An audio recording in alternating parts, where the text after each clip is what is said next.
Bueno, es un gusto estar con ustedes. Quiero agradecer al compañero y amigo Juan Carlos Monedero por la invitación. Realmente fundamental en estos tiempos tener cursos de formación política, la militancia de la izquierda de Iberoamérica en general. El día de hoy voy a tratar un poco de conversar con ustedes, de hablar sobre el tema de las nuevas tecnologías, si es que son herramientas de emancipación o de nuevas servidumbres a nivel mundial en el marco de la nueva geopolítica. Para eso quisiera tratar algunos temas. El primer tema que quiero tratar es englobarle dentro de la crisis del capitalismo, la transición del capitalismo industrial al capitalismo cognitivo, eso cómo se enmarca dentro del colonialismo digital. Me circunscribiré principalmente al tema de lo que ha sucedido en América Latina con respecto a la ciencia, a la tecnología y la innovación. Todo esto en el marco de aproximadamente los últimos 20 años, ¿no? Para hablar del estrangulamiento tecnocognitivo de América Latina y el Caribe y su correspondiente neodependentismo cognitivo, ¿no?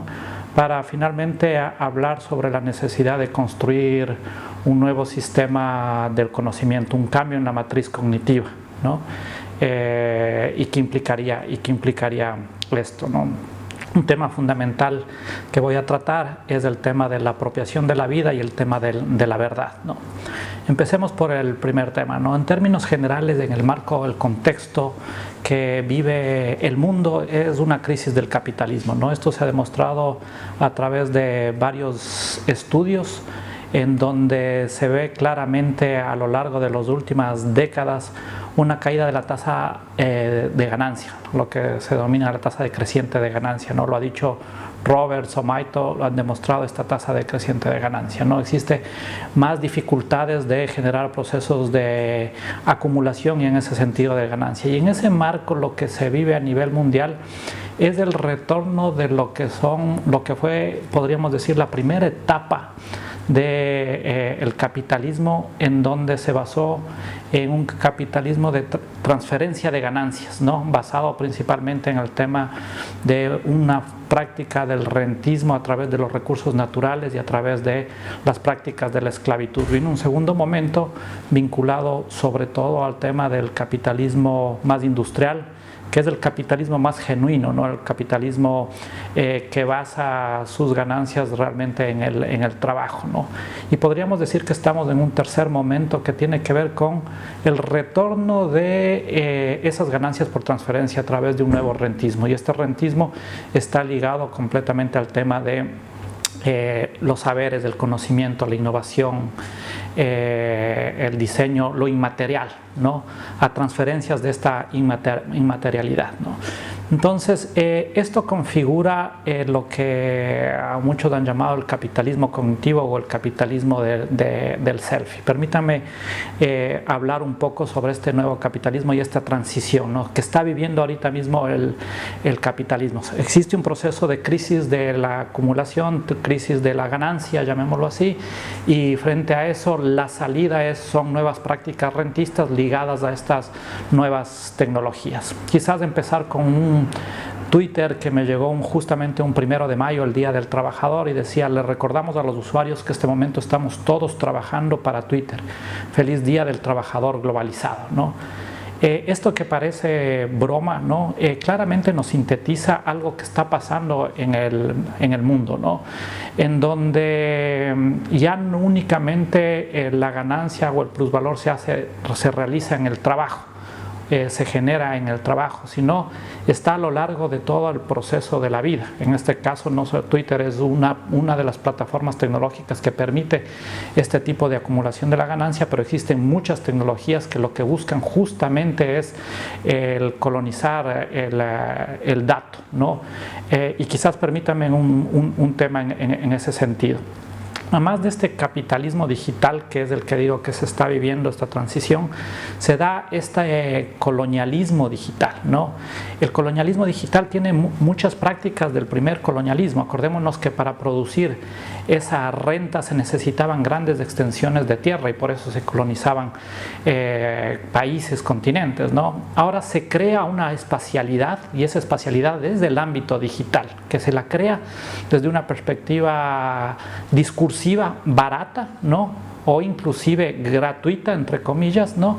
Para generar ese proceso de transferencia. Ya vamos a hablar sobre este tema. Entonces, es importante señalar que se da un capitalismo cognitivo ligado a un colonialismo digital, ¿no? Entonces, como les venía diciendo, el valor de este capitalismo ya no está en los temas materiales.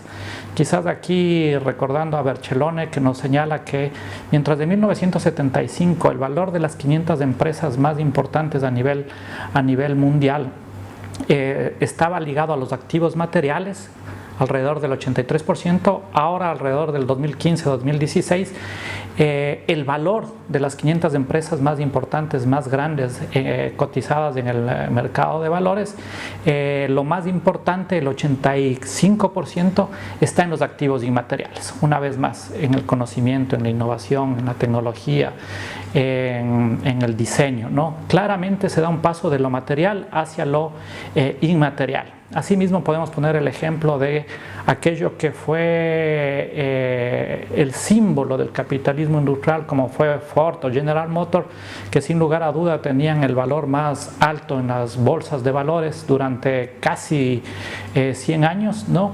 En los últimos 5 o 7 años, Uber ya le pasó en términos del valor en la cotización de la bolsa de valores, ¿no? Este mismo momento tenemos que las compañías que mayor capitalización tienen en el mercado a nivel mundial son Apple, Alphabet, Microsoft, Amazon y Facebook, ¿no? Claramente todas provienen de las tecnologías de la información, ¿no? El punto también relevante es que estas tecnologías no solo se dan en el ámbito del capitalismo, sino invaden la vida cotidiana de cada uno de nosotros, ¿no? Si es que uno ve, por ejemplo, el tema de cómo se conocen las parejas heterosexuales en Estados Unidos, ¿no? Se ve el cambio que antes se realizaba mucho más a través del contacto físico, ¿no? Ahora se trasciende ese contacto físico y se puede ver que en los últimos 10 años existe en todas las formas de conocimiento físico existe una desaceleración del conocimiento de su pareja, ¿no? Y adquiere relevancia el conocimiento a través del Internet. Quizás la única que todavía tiene algo de importancia en términos de crecimiento del conocer a tu pareja es el tema del conocerse en un bar o en un restaurante, pero todas las demás que tienen que ver a través de amigos, a través del trabajo, a través de la universidad, a través de la familia, etcétera, se ve que están en franco caída, ¿no? Entonces esto también invade la vida cotidiana. Pero el otro tema que es importante señalar tiene que ver con respecto al tema de la biopolítica y la seguridad. También se le llama el capitalismo panóptico o el capitalismo de la vigilancia, ¿no? Porque estas tecnologías son usadas justamente para vigilar y a través de la vigilancia también conseguir tanto mecanismos que están ligados a los propios procesos de la democracia, ¿no? Procesos electorales, ¿no?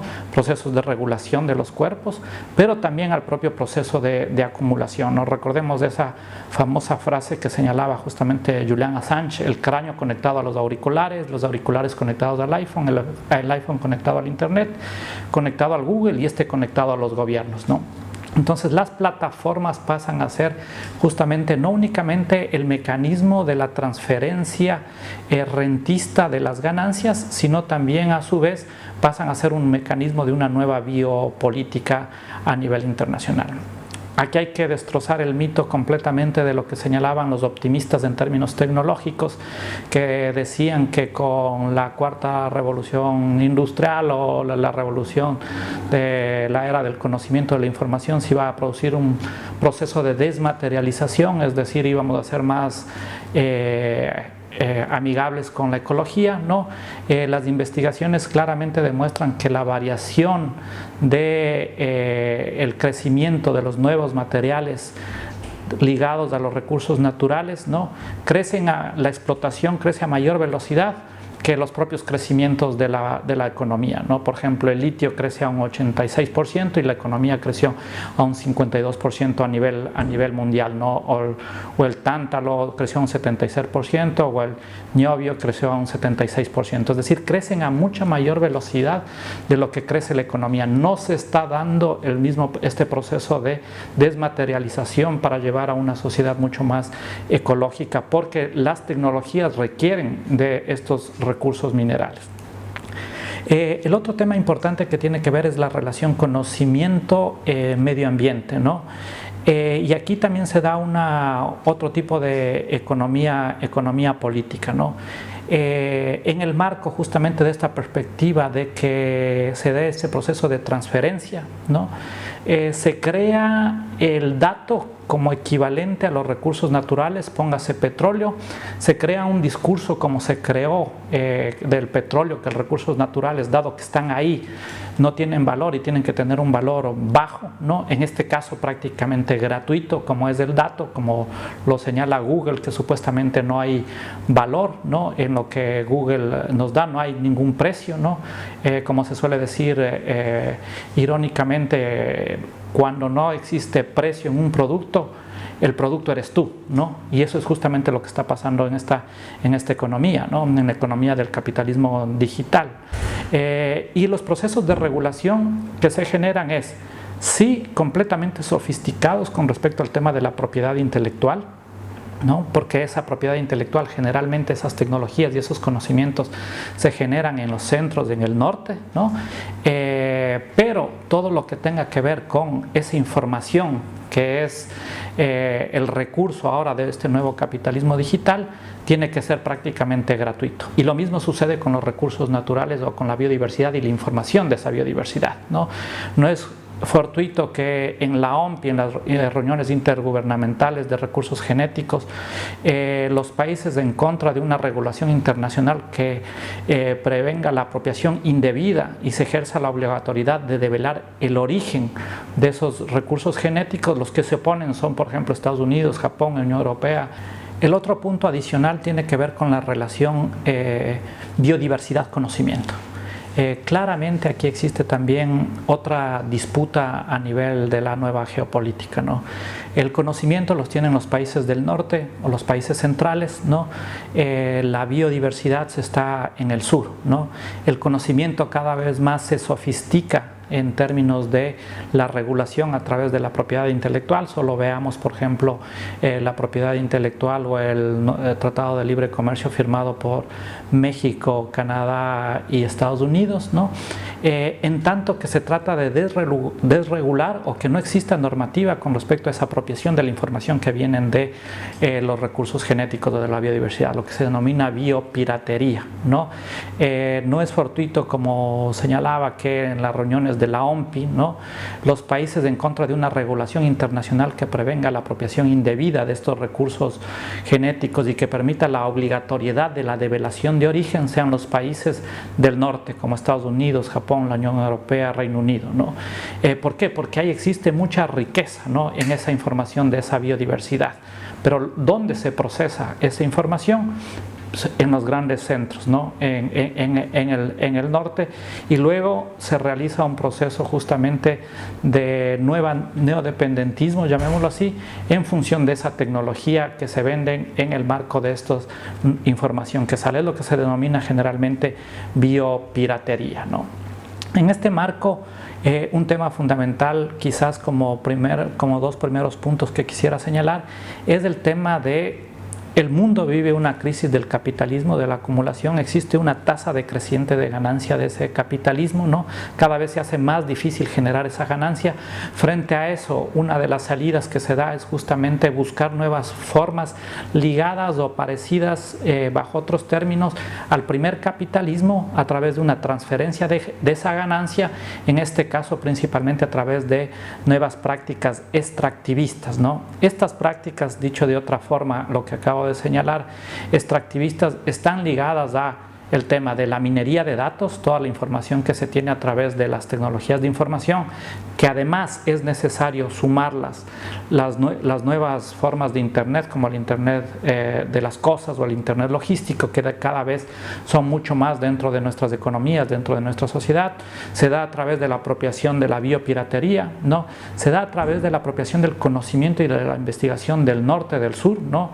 Justamente en México, la directora del CONACYT, la doctora María Elena Álvarez Bulia, señalaba que en la anterior CONACYT había transferencias directas de la Oficina de Ciencias y Tecnología a las grandes transnacionales por alrededor de 41.000 millones de pesos, ¿no?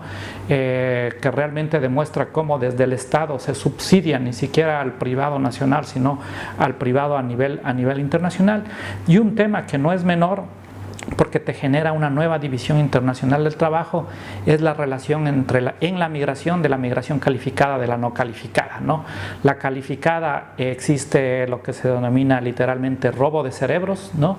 Se da todas las facilidades para que las personas que viven en el sur, que tienen altos niveles de calificación, son científicos, trabajen en el norte, ¿no? O se generan a través de las redes a nivel internacional un trabajo cooperativo, colectivo, que permita la apropiación de estas grandes transnacionales a nivel mundial, no solo de las plataformas digitales, sino también del mismo quehacer científico tecnológico. Esto es lo que yo he denominado se da un proceso de extractivismo infocognitivo, ¿no?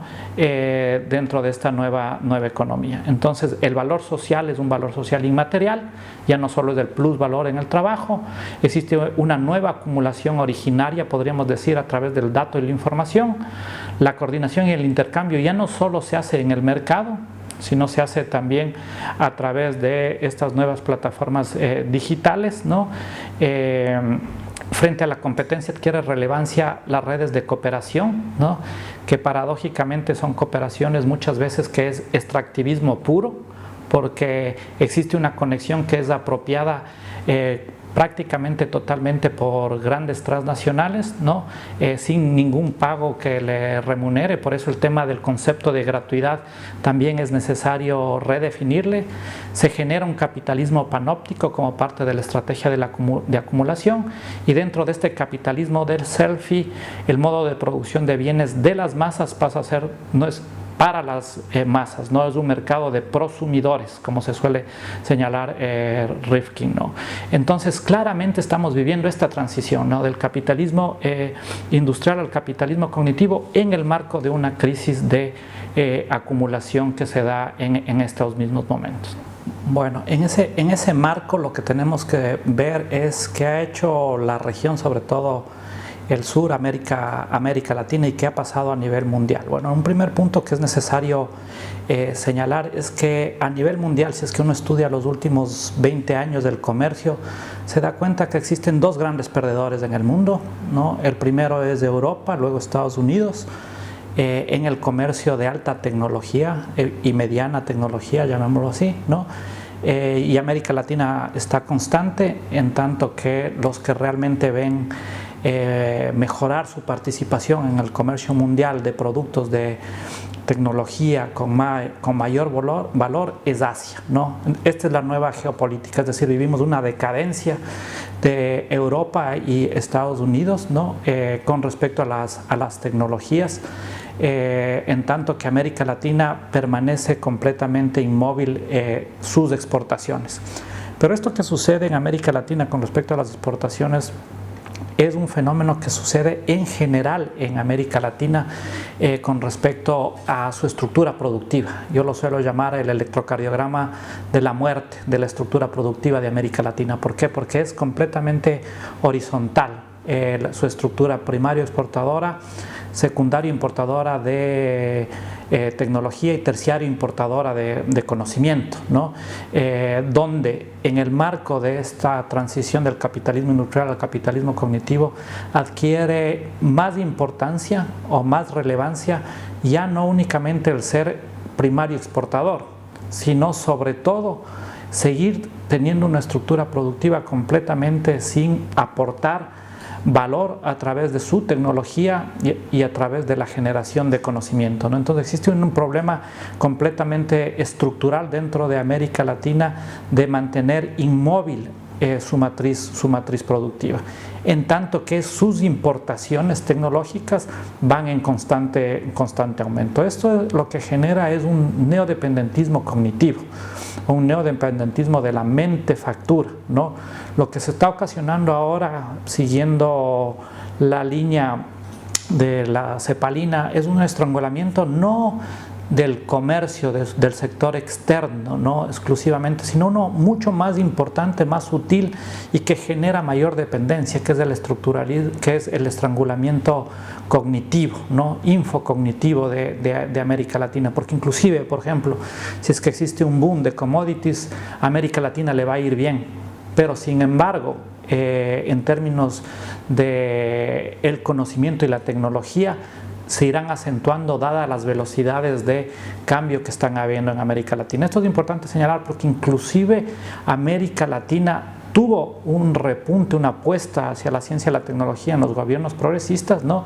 Pero no obstante, la velocidad de cambio todavía fue insuficiente, ¿no? Mejoró, por ejemplo, la inversión en ciencia y tecnología, ¿no? Se duplicó, pero sin embargo es 5 veces menos de lo que es de los países industrializados, ¿no? Mejoró el número de investigadores, sin embargo es 8 veces menos que los países que generan conocimiento, ¿no? En términos de tecnologías, de patentes, ¿no?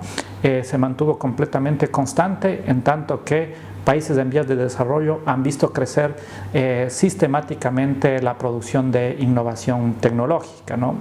Y hablaré sobre los conceptos de lo que implica la innovación tecnológica. Pero aquí el tema fundamental es que, por ejemplo, hace más o menos 20 años, América Latina tenía la misma participación dentro de las innovaciones que China, ¿no? O en términos científicos que China. Ahora China representa alrededor del 15% de la producción científica mundial y América Latina prácticamente se mantiene, ha crecido un 1% en cada década, está alrededor del 4%, en tanto que China ya le triplica prácticamente su participación. Es decir, hemos crecido a velocidades muy dispares de lo que han crecido en este caso los países en vías de desarrollo, ¿no? Principalmente los países asiáticos, pero no únicamente, sino también otros países como por ejemplo Portugal, Malasia, ¿no? Que hemos podido ver que han tenido crecimientos importantes, de la misma Polonia, ¿no? Sin descontar China, que como señalaba tiene crecimientos importantísimos con respecto al desarrollo tecnológico, ¿no? La inversión en ciencia y tecnología todavía sigue siendo baja, ¿no? El único país que supera el 1% es Brasil, ¿no? Y se concentra en la región en 3 países, justamente en Brasil, México y Argentina. Claramente se ve que en los momentos que gobernó la derecha, ¿no? En estos últimos años, ¿no? Por ejemplo, en Argentina Macri, en Brasil Bolsonaro o Peña Nieto en México, no solo se da un estancamiento de la producción científica, sino se ve ya inclusive un decrecimiento de su producción científica, ¿no? La política de la derecha en este caso es no tener política científica, sino que nosotros nos mantengamos dentro de una estructura productiva a nivel mundial, en donde simplemente sigamos teniendo una inserción dependiente dentro de este sistema en el marco de la jerarquía de la División Internacional del Trabajo, ¿no? Entonces, como segundo punto que me parece importante señalar es que existen en América Latina, hubo una mejora, pero esta mejora en términos de las velocidades de cambio que están habiendo a nivel mundial ha sido insuficiente. En el marco de una estructura productiva inmóvil, ¿no? Lo que genera un problema estructural dentro de América Latina, porque estamos viviendo justamente un nuevo capitalismo en donde se pone el énfasis del valor justamente en lo inmaterial, ¿no? Y nosotros estamos con un nivel de producción del siglo XX y estamos en el siglo XXI, ¿no? A esto hay que sumar un tema que me parece no menor, que es el tema de los famosos desacoplamientos, ¿no? Desacoplamientos entre la matriz cognitiva y la matriz productiva, que tiene que ver con Cuando se ha hecho política a favor de la ciencia, la tecnología e innovación, no se ha hecho en una misma dirección. La política productiva fue no en la misma dirección que la política científica, o sea, de lo que se investiga. La política científica no fue en la misma dirección de la política de innovación. La política de formación de talento humano no fue en la misma dirección que la política productiva, ¿no? Y la política de innovación de propiedad intelectual no fue necesariamente en la misma dirección que la política productiva.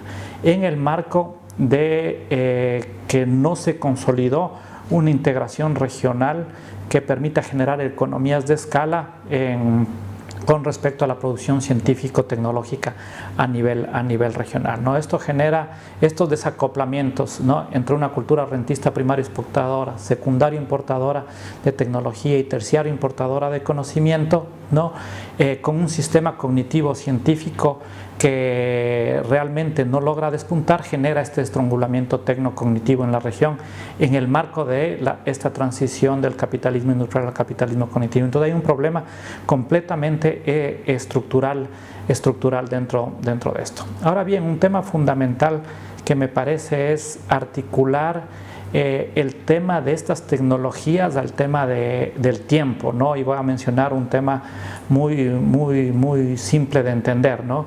En el capitalismo industrial, la forma de apropiación del plusvalor era la apropiación del tiempo del trabajador y de los trabajadores, en este caso adentro de una fábrica, ¿no? Ahora esa fábrica se rompen las paredes y se estructuran dentro de toda la sociedad, ¿no? Y lo que busca justamente, y aquí está el gran punto importante y relevante de este capitalismo, es que a través de la globalización se rompen las fronteras, ¿no? Y tenemos una sola frontera, que es el mundo en sí mismo, que además es en una nueva espacialidad, que es la espacialidad digital. Pero lo que se busca ahora es justamente ya no solo tener el tiempo del trabajo del plusvalor, sino tener el tiempo general de la vida de los ciudadanos, a través de tener a los ciudadanos conectados el mayor tiempo posible, dando información y dando datos a las grandes carreteras comunicacionales, porque además se generan monopolios de carreteras comunicacionales que en el caso de América Latina desembocan en Miami directamente, ¿no? O sea, estas donde están almacenados nuestros datos es el equivalente a lo que en el sistema financiero es el FED. Y existen grandes transnacionales que son las únicas que pueden procesar a través del Big Data, ¿no?, a través de procesos de Big Data, esta información. Solo para darlos, acabo de terminar una investigación en el caso de México, ¿no? Los ciudadanos mexicanos en promedio están conectados 20 horas a la semana, ¿no? Solo para dar un dato de esa información, sin tomar en cuenta, me refiero a redes sociales, a Facebook, a Instagram, a otro tipo de redes sociales, ¿no? Y esa información es valiosa, ¿no? Es muy valiosa dentro de este nuevo capitalismo. ¿Quién puede procesar? Los que procesan en este caso son estas grandes transnacionales, ¿no? Entonces no se crean, no hay que creerse el cuento cuando se dice que Google es gratuito, ¿no? Realmente se está apropiando de nuestra información y con eso está haciendo grandes fortunas. Y los que logran realmente hacerlo este tipo de modelo de negocio, lo que buscan es tener los monopolios. Leía justamente el otro día una frase que resulta paradójico e irónico, ¿no?, diciendo que la competencia es para los perdedores, porque lo que se busca es tener exclusivamente monopolios, ¿no? Y realmente lo que estamos viendo son monopolios en donde ya los estados no tienen la capacidad de regular o no quieren regular a estas grandes transnacionales, ¿no? Vemos que en este caso, por ejemplo, Facebook el día de ayer, ¿no?, decía que ya le cerró la cuenta de Trump, ¿no?, porque es una persona peligrosa. Más allá de que lo es, ¿no?, es una empresa privada la que toma las decisiones de algo que tendría que tener su proceso de juzgamiento, etcétera. Entonces ya trasciende inclusive a los sistemas de justicia y está en el ámbito de lo privado. No lo pueden regular, ¿no? Generalmente están ligados a los paraísos fiscales, ¿no? Y lo que está viendo es un proceso, justamente a diferencia de lo que se suele señalar que vivimos la era de la información, ¿no? Estas plataformas lo que generan es información a la medida de cada ciudadano del mundo, ¿no? Y en ese marco pueden generar información muy particular, ¿no? O directamente desinformación, con el respectivo impacto que implica en las democracias, ¿no? Uno de los temas fundamentales que es necesario debatir públicamente, ¿no? Socialmente, para nuestras democracias es el rol que están jugando las redes sociales en la construcción de la verdad, por decirlo irónicamente, o más bien dicho, en la construcción de las mentiras sociales. Porque esto ataca, ya no solo está en crisis la democracia representativa a nivel mundial, que cada vez vemos que las instituciones ya no juegan el rol que en algún momento se creyó que debían jugar. Existen lo que yo he denominado dictaduras democráticas o dictaduras electorales, porque en el marco de las instituciones democráticas se realizan golpes, por ejemplo, del sistema de justicia a la propia democracia, donde ya se pasó de las armas al martillo, por ejemplo, ¿no? Al martillo de los sistemas de justicia, a través del lawfare, a través de los medios de comunicación. Y en ese sentido es necesario debatir qué tipo de diálogo se está dando dentro de la democracia, ¿no? Y esto afecta no únicamente ya a la democracia representativa, sino también a la democracia deliberativa, porque se debate sobre no verdades, o directamente sobre verdades a medias, o directamente sobre fake news o falsedades, ¿no? Entonces es imposible que se dé un debate serio, público, transparente, racional, cuando se está generando un sistema de desinformación sistemático a través de las redes sociales, que superan de largo ahora a los medios de comunicación, porque los medios de comunicación masiva, porque ellos utilizan ya las redes sociales, ¿no? Entonces estamos viviendo un grave problema. En el primer punto es la apropiación del tiempo, que es la apropiación de la vida, ¿no? En el ámbito de la acumulación, y en el ámbito de la democracia lo que estamos viviendo es justamente la disputa por la verdad, ¿no? Que tiene que ser el paradigma, una de las causas fundamentales que tiene que sistemáticamente luchar la izquierda. Y ahora bien, es también porque se generan unas tecnologías acordes al modelo de sociedad que se está viviendo. O sea, claramente estar más conectado no es estar más comunicado, ¿no? Bowman señalaba un tema que a mí me parece fundamental, que Zuckerberg logra entender lo que pasa a nivel mundial. Bueno, él no entendió porque robó la idea de otra persona, como es conocido, ¿no? En su misma biografía que se da. Pero lo que realmente se logra entender es que el tipo de sociedad que estamos viviendo es sociedad de solitarios, ¿no? Y las redes sociales lo que generan en ese marco es justamente unas falsas compañías, ¿no? De una manera completamente individual, porque a diferencia de lo que sucede cuando estamos en una asamblea en donde no se pueden, cuando alguien te interpela, el otro tiene que responder, ¿no? Cuando estamos hablando de redes sociales, si es que a alguien no me gusta lo que está diciendo, simplemente yo le doy un clic y le desaparezco, ¿no? Entonces son otras formas de comunicación completamente diferentes a lo que implicaría construir una democracia deliberativa, y quizás lo que queda es la democracia participativa, ¿no? Que es con las cuales los territorios principalmente del sur del mundo, de América Latina, están dando su resistencia, ¿no? Su resistencia completamente creativa. Y aquí viene un punto fundamental, ¿no? que quizás es el corolario para terminar. El punto que nosotros queremos señalar es que este sistema de este capitalismo cognitivo que está ligado a una forma de hacer ciencia, que es lo que se denomina la tragedia de los comunes, ¿no? Que es la hipermercantilización del conocimiento, de la tecnología, lleva a un subuso, ¿no? Y también a una no producción de los temas relevantes que necesita la sociedad, ¿no? Y a una subdemocratización de ese conocimiento, ¿no? Este conocimiento es un conocimiento para la renta, ¿no? Para la acumulación, para recuperar la tasa de ganancia, ¿no?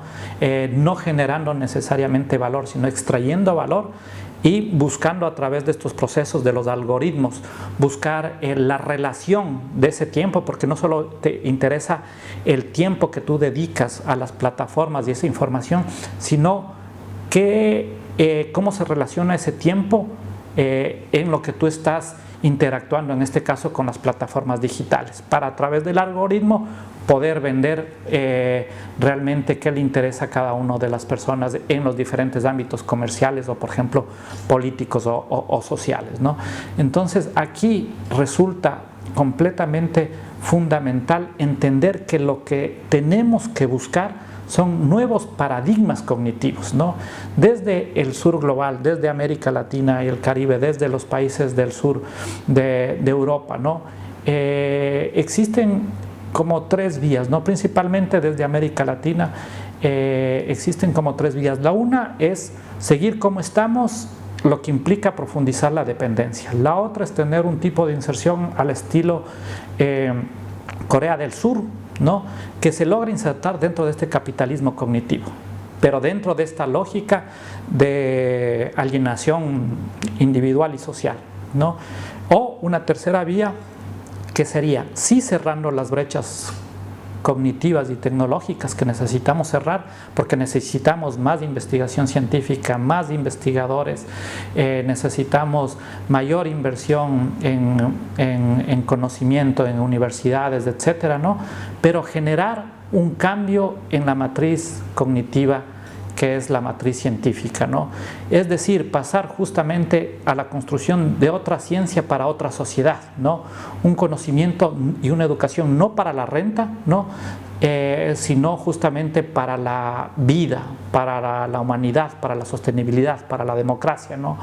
Una ciencia y tecnología no para la guerra o la muerte, ¿no? Sino una ciencia para la paz y la vida. Claramente tenemos que recordar, ahí hay que leer muy fuertemente a Mariana Mazzucato, que señala cómo las nuevas tecnologías no tienen que ver para nada con esta perspectiva de el éxito o el mérito de la innovación de las personas que vivían en un garage, sino están ligados a realmente inversiones muy fuertes hechas desde el Estado. Es decir, las nuevas tecnologías no hubiesen sido posibles si es que no se hacía una inversión, que lamentablemente también están ligados a, por ejemplo, la industria bélica o la industria también aeroespacial, principalmente en Estados Unidos. O sea, sin esta inversión que buscaba la guerra, ¿no?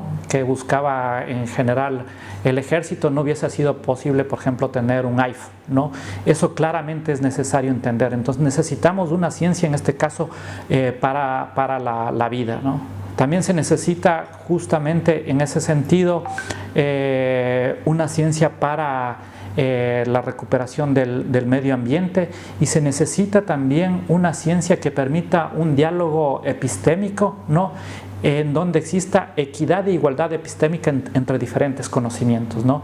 Donde la ciencia occidental moderna, que tiene su método, su sistematicidad, pueda dialogar con otras formas de conocimiento. Y quizás acá viene lo relevante. En América Latina, ¿no? Cuando uno analiza las innovaciones tecnológicas, uno podrá encontrar que América Latina está en los últimos puestos de acuerdo a los índices de innovaciones tecnológicas, ¿no? Acá claramente tenemos que tener claridad que el que nomina, domina, ¿no?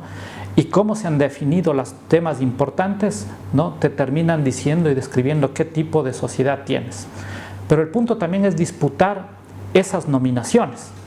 Y si es que nosotros entramos en el debate de las innovaciones sociales que se ha hecho en América Latina y construimos paradigmas de qué implican esas innovaciones sociales, claramente América Latina estaría en los primeros sitiales frente a los otros países que lo único que hacen, entre comillas, es desarrollar innovaciones tecnológicas. En América Latina se están dando las grandes disputas civilizatorias. Y a diferencia de lo que creen a veces una cierta arrogancia de cierto tipo de académicos, ¿no? Este tipo de conocimiento que se genera no se genera en la academia, ¿no? Sino se genera en los movimientos sociales, ¿no? Así, por ejemplo, si es que nosotros vemos, uno de los problemas de la crisis civilizatoria tiene que ver con el ecocidio, ¿no? En América Latina se ha desarrollado todo este concepto de la necesidad de los derechos de la naturaleza, ¿no? Se habla del grave problema de la xenofobia o el grave problema de la migración, ¿no? En América Latina se han generado las propuestas innovadoras con respecto a la construcción de una ciudadanía universal o a la necesidad de la construcción de un Estado plurinacional. Y así podría seguir con algunos ejemplos. Entonces, es necesario construir un sistema cognitivo, científico, tecnológico, que acompañen estas luchas sociales, que además están por delante, ¿no? En este momento de lo que necesita el mundo para poder transformarse, ¿no? Y por eso se necesita realmente no generar lo que el profesor Boaventura de Sousa Santos llama epistemicidios, sino justamente volver a recuperar este diálogo armónico entre los diferentes saberes que existen a nivel mundial. El del pescador con el saber ancestral de los pueblos originarios, con el saber científico. Y quizás un último punto fundamental tiene que ver con la articulación de las humanidades con la ciencia, ¿no? No solo se produce el epistemicidio, sino se produce lo que yo suelo denominar el sentiricidio, ¿no? Tenemos unos sistemas formales de educación que la única forma o la principal forma de aprender con H la realidad está a través de la razón, de logos, ¿no? Y se deja por detrás y se deja a un lado e inclusive se le menosprecia cuando ese conocimiento viene a través de los sentimientos y de los sentidos, ¿no? Es necesario recuperar las artes, es necesario recuperar la filosofía, es necesario recuperar en este caso las humanidades, también como práctica de procesos de generar una sociedad mucho más humana a nivel mundial. En ese sentido, lo que nosotros queremos señalar es que el mundo vive una crisis, el capitalismo está en crisis, ¿no? Pero la salida a esa crisis, no es con buscar las mismas formas de hacer ciencia y las mismas tecnologías que ya se hacen en este mismo momento, que lo que hacen es profundizar esa sociedad anómica, esa sociedad de solitarios, esa sociedad egoísta, ¿no? Sino buscar un cambio radical en la matriz cognitiva, que no únicamente parta por lo formal de la educación, sino que esté en el marco de procesos de interacción social y procesos de una democracia radical. Una vez más agradezco a Juan Carlos Monedero, al Instituto de la Democracia y sin lugar a duda espero que hayan servido estas ideas para poder suscitar un debate propicio con respecto al rol de las tecnologías en el siglo XXI. Muchas gracias.